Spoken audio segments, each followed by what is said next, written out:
যারা বলেন অল্প বয়সে বিয়ে করে কি করতে পারছি, শালা বেটা এই সেই অনেক গালাগালি করেন, তারপরে অল্প বয়সে বিয়ে করে আবার একটা মেয়েও জুটাইছস, আজকের কথাগুলো আপনাদের জন্য, সম্পূর্ণ কথাগুলো শুনে যাবেন। আমার হাজব্যান্ড যখন মানে যখন আমরা রিলেশন করতাম তখন ও কোনো কাজকর্ম করতো না, কোনো কিছুই করতো না, যাকে বলে বাংলা ভাষায় ভাদাইমা, ও পুরা ভাদাইমার মতো ঘুরতো। ওকে অনেক মানুষ অপমান করছে, অনেক কিছু বলছে যে তুই যে অল্প বয়সে বিয়ে করস, খাওয়াবি কি এই সেই, মানে অনেক কথা বলছে, ওরে অনেক অপমান করছে। কিন্তু ও তখন একটা কথাই বলছে যে খাওয়াবে তো আল্লাহ, বান্দাটা তো আল্লাহর, হ্যাঁ উসিলাটা আমি, কিন্তু খাওয়াবে আল্লাহ। তো আজকে বলি যে ও অল্প বয়সে বিয়ে করে কি কি পাইছি। ও যখন আমার সাথে বিয়ে করছে তখন আমরা 3টা মাস খুব কষ্ট করছি, এবং কি ওর সাথে দুইটা দিন না খাইয়াও পর্যন্ত রইছি আমি। আপনারা বলবেন যে মজা মারতাছি, মজা না, সত্যি। ওর সাথে আমি দুইটা দিন না খাইয়া পর্যন্ত রইছি। ও অনেক কষ্ট করছে, কষ্ট দেখলে সহ্য হতো না আপনাদের কারোরই, মনে হয় আপনারা নিজেরাই পলাইয়া যেতেন যে আমাদের কষ্টগুলা দেখলে। আর কি যখন আমি ওই যে বিয়ের পর 3টা মাস অটো গাড়ি চালাইতাম, তো অন্য মানুষের গাড়ি চালাইতাম, তখন মনে করেন ভাঙ্গাচোরা গাড়ি যাকে মানে বলতে গেলে, তখন গাড়িও পাইতাম না ভালো, ওই ভাঙ্গাচোরা অটো দিত। তো ওই অটো চালাইতাম, এত মানে বারবার গাড়ি লিক হইতো, তারের একটা পুড়া যেত, নয়তো ব্যাটারিতে সমস্যা হইতো, মানে যে কোনো একটা ফেসে আমার হইতেই হইতো, ঠিক আছে। সবসময় একটা না একটা সমস্যা থাকতোই। আমি কোনো দিন মানে আমি মানুষ ইনকাম করে প্রায় 700-800-1000 টাকাও ইনকাম করে, কিন্তু আমি প্রতিদিন ইনকাম করতাম কত 500 টাকার মতো সারা দিন। আর ওই 500 টাকা থেকে 300 টাকা যার গাড়ি তাকে দিতাম, আর 200 টাকা আমরা দুইজন খাইতাম। আর 200 টাকা দিয়ে আমাদের কি হইতো, আমরা না খুব কষ্ট করছি। এমন একটা দিন যায় নাই যে আমি কান্না করি নাই। আমি না প্রত্যেকটা দিন কান্না করছি। রাত্রে যখন আমাদের ঘরের লাইটটা নিভাই দিতাম তখন আমি প্রত্যেক দিন কান্না করছি। ওই দিনের কথা আমি জীবনও বলতে পারবো না, ঠিক আছে। আর হ্যাঁ, তখন আমরা খুব কষ্ট করছি। তারপর ইনশাল্লাহ 3টা মাস আমরা যখন কষ্ট করছি তখন ওকে আমি অনেক নামাজ পড়তে বলছি, ও নামাজ পড়ছে, আমিও নামাজ পড়ছি, এখনও আমরা নামাজ পড়ি, নামাজ ছাইরা দিই নেই এটা বলবো না। তারপর যখন আমরা নামাজ পড়ার পর 3টা মাস আমাদের মানে জীবন থেকে কতটা কষ্টদায়কভাবে কাটে গেছে তা আমরা বইলা বুঝাইতে পারবো না। তারপর যখন 3 মাস পর ও মানে দুষ্টামি করে পেজ খুললো, পেজে এত কিছু হইলো, পেজটা ভাইরাল হলো, ফলো বাড়লো, আপনারা অনেক ভালোবাসা দিচ্ছেন তাতে। তারপর যখন আমাদের পেজটা দাঁড়িয়ে গেছে, ইনশাল্লাহ আমার একটা সন্তান আসছে, মেয়ে। সন্তানটা আমাদের মেয়ে আসার পর থেকে আমি মানে সবসময় কাজ করছি, ঠিক আছে। কাজের মধ্যেও রয়েছি এবং পাশাপাশি ভিডিও করছি, ভিডিও থেকেও কিছু টাকা আর্ন করছি, পাশাপাশি কাজ করছি। তবে কখনো আমি আমার মাথায় এইটা নেই যে একটা ফ্যামিলি কিভাবে চালাতে হয়, ফ্যামিলির পিছনে কিভাবে দৌড়াইতে হয়, এটা কখনো ভাবি নাই। কেমন জানি আমার মেয়েটা হওয়ার পর থেকে আমার মাথায় একটাই জিনিস ঘুরে যে আমার মেয়েটাকে আমার দেখতে হবে। আমার আম্মু, বাট আমার আব্বু নাই। আমার আব্বু থাকলে তো আমার মাকে দেখতে পারতো, কিন্তু আমার মাকেও দেখার কেউ নাই। আর আমার 2টা ছোটো ভাইও তো ছোট, ওরাও বা কি বুঝে, সবগুলো কি কিন্তু আমার একাই দেখতে হবে। তো এই জিনিসটাই আমার মাথার মধ্যে সবসময় ঘুরে। এই পরিবারের প্যারা সবসময় মাথা নিয়ে রাখতে হয় এখন থেকে, ঠিক আছে। তো এই প্যারাটা সবার মাথায় আসে না, যার মাথায় আসে সে হচ্ছে সফল, ঠিক আছে। আমার মাথায় যে মানে আমি কি বলবো, বিয়ের আগে থেকে আমি মানে হাস্যকর জিনিস সবাই মানে ভাদাইমাই বলতো, ঠিক আছে। আমার বাসায় যারা আমরা থাকতাম এলাকায় মানুষ সবাই বলতো ভাদাইমা। আমি এই এলাকায় এদিকে দেশে দিকে ঘুরতাম, পোলাপাইনের সাথে আড্ডা দিতাম, মানে খুব বাজে একটা পোলা ছিলাম ধরতে গেলে। তো ওই পোলাটাই এখন এতটা নীরব হয়ে এখন শুধু সংসারের পিছিয়ে দৌড়ায়। মানে আমার পকেটে যদি টাকা আসে না, আমি পকেটে মাত্র কত টাকা মানে 50-100 টাকা নিজের খরচটা রাখি, আমি সব টাকা আমার সংসারের পিছিয়ে খরচ করে দিবে। এগুলো দেখার পর তো একটা 70টা ঘটনা বলি। কিছুদিন আগে আমার মানে ঘরে বাজার পর্যন্ত না এমন একটা পর্যায়ে চলে গেছিল। তো এটা ভুলটা হয়েছে আমার কারণে, ঠিক আছে। তো এমন একটা সময় এসে পড়ছে, তো আমি একটা স্পন্সর নিয়েছিলাম, স্পন্সর থেকে 3000 টাকা পাইছিলাম, ঠিক আছে। যেটা সত্য সেটা বলতেছি, স্পন্সরটা থেকে আমি 3000 টাকা পেয়েছিলাম। তো এই 3000 টাকাটা আমি কি করছি জানেন, মানে 3000 টাকায় থেকে আমি প্রায় 2900 টাকার বাজারই কইরা ঘরে নিয়ে আসা পড়ছি। ঘরে আর আইসা কাউকে বলি নাই যে টাকা পাইছি, বাজার কইরা তারপর ঘরে আসছি। তারপর আমার 100 টাকা আমি হাতে রাখছি। অথচ আমার জুতাটা ভাই, জুতাটার অবস্থার দিকে তাকান যায় না, যে দেখবে সে হাসবে, ঠিক আছে। আমি তাও জুতাটা কিনে আমি এই যে চুল কাটছি, মাত্র 2-3 দিন হয়েছে চুলটা কাটছি। আর তখন আমার মাথায় এটাও ছিল যে আমার চুল কাটতে হবে, তখন আমি চুলটা পর্যন্ত কাটি নাই, ঠিক আছে। মানে আমার এতটা ফ্যামিলির পেইন তখন আমার মাথায় ছিল। তো এর দ্বারা তো এতটুকুই বলি ভাই, সবার মাথায় এই পেইনগুলো থাকে না, ঠিক আছে। আলহামদুলিল্লাহ আমি এখন যথেষ্ট পরিমাণ ভালো আছি। আমি আমার ফ্যামিলি নিয়ে সুখে থাকতে চাই, আমার বাকিরা আল্লাহর উপরে ছেড়ে দিচ্ছি।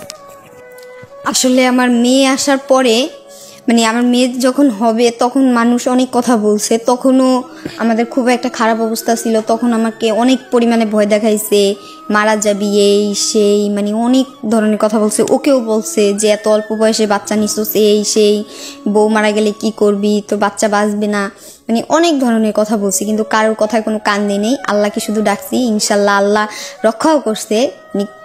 এত মানে আমরা তো ভাবতেই পারি নাই যে আমাদের বাচ্চাটা এত সুস্থ সবলভাবে আমাদের সামনে আসবে। আর ইনশাল্লাহ আমার মেয়ের বয়স 7 মাস, এটা তো সবাইকে বলছি। আর ও আসার পরে যে আমাদের ফ্যামিলিটা যদি আমরা না খাইয়ে থাকি তাও যে আমরা এতটা হ্যাপি থাকি কিভাবে আমরা জানি না। মানে ওর চেহারাটা দেখলে আমি তো একটা অন্যরকম শান্তি পাই, আর ও তো মনে করেন অন্যরকম শান্তি পায়। আর আমার মা মানে ওরে পাওয়ার পর থেকে আমার মা আর কিছুই বুঝে না, ঠিক আছে। কারণ এখন তো আমার আম্মুর বয়স হয়ে যেতেছে আস্তে আস্তে, তাছাড়া একটা নাতি পাইছে হঠাৎ, তো আমার মার তো মন অনেক খুশি, ঠিক আছে। আমার মা অনেক হ্যাপি। আর আমার মা আর আমার মেয়ের যদি খুশি একসাথে দেখি না, আমার যে দুনিয়ার কতটা শান্তি লাগে আমি কাউরে বইলা হয়তো বুঝাইতে পারবো না, ঠিক আছে। তবে আমি আলহামদুলিল্লাহ অনেকটা হ্যাপি আছি। আর যারা বলেন যে কম বয়সে বিয়ে করে কি করছি, ভাই বিয়েটা কম বয়সে করলেও ঠিক আছে আলহামদুলিল্লাহ অনেকটা ভালো আছি, ঠিক আছে। আমরা ওই প্রতিষ্ঠিত হইব কবে, প্রতিষ্ঠিত হয়ে বিয়ে করব, এইসব চিন্তা আমার মাথায় নাই, আবার ছিলও না। আমার মাথায় এতটুকু ছিল যে বিয়ে করার পর প্রতিষ্ঠিত হওয়া যাইব না। তবে ভাই কোনোদিন যদি আমি সফলতার দেখা, একসাথে হইয়া প্রতিষ্ঠিত হওয়ার মজাটাই আলাদা, যেমন কষ্ট হইলেও একসাথেই প্রতিষ্ঠিত হব আমরা এখানে ইনশাল্লাহ। ভাই আমি যদি কোনোদিন প্রতিষ্ঠিত হইয়া যাই, ও হচ্ছে খুব গরিব ঘরের একটা মেয়েটা, কিন্তু আমি অনেকবার আপনাদেরকে বলছি, ঠিক আছে, জীবনে ভাই মানে ওর সাথে আমার ঝড় তুফান হয়ে গেল, একে আরেকজনকে ছাইরা কখনোই যাবো না। এই কথাটা আমি জোর গলায় বললাম ভাই, এটা ঠিক আছে। এটা আমি হয়তো ওই ভালোবাসা প্রকাশ করলে আমাদের মাঝে আর ভালোবাসা বৃদ্ধি পায়। আমি মনে করি ভালোবাসা কমে না, আর কেউ কাউকে অবহেলা করি না, ঠিক আছে। এমনি মাঝে মাঝে ঝগড়া করি, কিন্তু কেউ কাউকে ছাইরা, ঝগড়াটার ভিতরেও কিন্তু মজা আছে, কারণ আমাদের ঝগড়াই হয় হাসাহাসি মারামারিতে না। ঝগড়া করি, ঝগড়ার মধ্যে কখনো এটা ভাবি না যে একজন আরেকজনকে ছেড়ে যাবো, কারণ আমাদের একটা মেয়ে আছে, আমাদের মাথায় এরকম টেনশন আছে। ওর কথাটা ভাববো সবসময় ছাইরা যাওয়ার আগে যে আমার সন্তানটা আগে যদি ছাইরাও যাইতে চাই। আর যারা অল্পতে বিচ্ছেদ কইরা নেন না, এই জিনিসগুলো না একদম ঠিক না, ঠিক আছে। এগুলা আল্লাহর আরশ পর্যন্ত কাঁপে ওঠে। একটা তালাক মানে আল্লাহর আরশ পর্যন্ত কেঁপে ওঠে, ঠিক আছে। এগুলো কখনো করবেন না। যারাই বিবাহিত জীবনে আছেন তারা কখনো এই ভুলগুলো করবেন না। একজন আরেকজনের সাথে মিলামিশা থাকেন, কারণ একটা কথা মাথায় রাখবেন, যাকে আপনি বিয়ে করছেন তারে কিন্তু আল্লাহ তাআলা আপনার কপালেই রাখছিল, আর আল্লাহ তাআলা আপনার কাছেই ওকে পাঠাইছে। তাকে নিয়ে আপনি সবসময় ভালো থাকেন, হ্যাপি থাকেন, ঠিক আছে। কখনো ছেড়ে দিবেন, তালাক দিবেন, এইসব কখনো ভাববেন না, ঠিক আছে। আর একবার যদি মাথায় এটা ভাবান, তাহলে মনে করেন 1 মাস 2 মাসের মধ্যে আপনার তালাক হয়ে যাবে। কেন জানেন? শয়তানে আপনারা পিছন থেকে এতবার মানে শুধু ওই কথা মনে করবো যে ওর কিছু, মানে দেখবেন কি ওর ভালো জিনিসটাও তখন আপনার খারাপ লাগবে, ঠিক আছে। ভালো একটা কাজ করছে আপনার জন্য, ওটাও আপনার খারাপ লাগবে, তখন আপনার মাথায় ওকে আমি তালাক দেবো যেভাবে হোক। তো এইসব কখনো ভাববেন না, ঠিক আছে। একটা ফ্যামিলিতে সুখী শান্তিতে থাকা মানে বেস্ট আমি মনে করি, ঠিক আছে। সবাই মিলামিশা থাকবেন, এটাই বলি। কখনোই কাউকে ছাইড়া যাবেন না। যদি ভালোবাসা থাকেন সত্যিকারের, তাহলে কষ্ট হইলেও তার হাতটা শক্ত করে ধরে রাখবেন। কান্না করলে দুজন এক জায়গায় কান্না করবেন, যখন ঝগড়া করবেন তখন কান্না করে দিবেন, দেখবেন ভালোবাসা এমনিতেই বাইরে যাইবে। চোখের পানি কেউ কারোরটা সহ্য করবে না। আরেকটা কথা কি, যখন ওর সাথে আমার ঝগড়া হয়, ও বেশিরভাগ বুঝি না কেমন মেয়ে বিয়ে করছি, দেখি শুধু কান্না করে দেয়, বুঝতে পারছেন তো। ও কান্না করে যখন দেয় তখন আমি আরো জিত উঠে মাথায় যে ও শুধু কান্না করে দেয়। তো এইগুলো আমার দেখলে আরো জিত উঠে। তারপর আধা ঘন্টা পর নিমিশেই রাগটা একদম মাটি হয়ে যায় যখন, তখন আমি ওর কাছে যখন যাই কথা বলতে যাই বা একটু মানে আমার হাতটা একটু টাচ করি, তখনই আমার ছিটামিটা আমার যা সর, আমার কথা কবি না, হ্যান ত্যান, মানে এই মজাটা করি। তারপরে আবার পরে মনে করেন একটা কথা কি, জড়াইয়া ধরবেন, দেখবেন সব রাগ মাটি। আমি বেশিরভাগ ঠেলে জড়াই। আর হ্যাঁ, কালকে একটা প্র্যাঙ্ক ভিডিও করছিলাম, যেটার ভিতরে ওকে আমি ভাইয়া ভাইয়া বলে ডাকছিলাম। তার জন্য অনেকেই খারাপ কমেন্ট করতেছেন। আসলে ভাইয়া ডাক দিয়ে মুখটা দিয়ে আইসা পড়ে ওকে। এইটা একটা বাজে অভ্যাস হয়ে গেছে, ঠিক আছে। ওর এবং আমারও খুব বাজে একটা অভ্যাস হয়ে গেছে। তো একটা কমেন্ট খুব চোখে পড়লো আমার, যে কমেন্টটা ছিল এরকম যে ভাইয়া ডাকা হচ্ছে তালাকের সমান, ভাইয়া ডাকা মানে তালাক করা, এরকম একটা সমানের কথা বলছে। তো আমার কথাটা কলিজায় এসে লাগছে। তো আমি চিন্তা করছি যে যতই বদঅভ্যাস হোক, আজকের পর থেকে এরকম ভাইয়া ডাকটা খুব কম আসবে, যদিও আমরা চেষ্টা করবো এবং টোটালি আজকের পর থেকে তোমাকে আমি সাবিহার আব্বু বলে ডাকবো। যাও জান, ঠিক আছে। সাবিহার আব্বু, আমার মেয়েটার নাম সাফরিন ইসলাম সাবিহা, তো আমাকে সাবিহার আব্বু বলেই ডাকবো আজকের পর থেকে, কোনোদিন আর ভাইয়া বলে ডাকবে না, ঠিক আছে।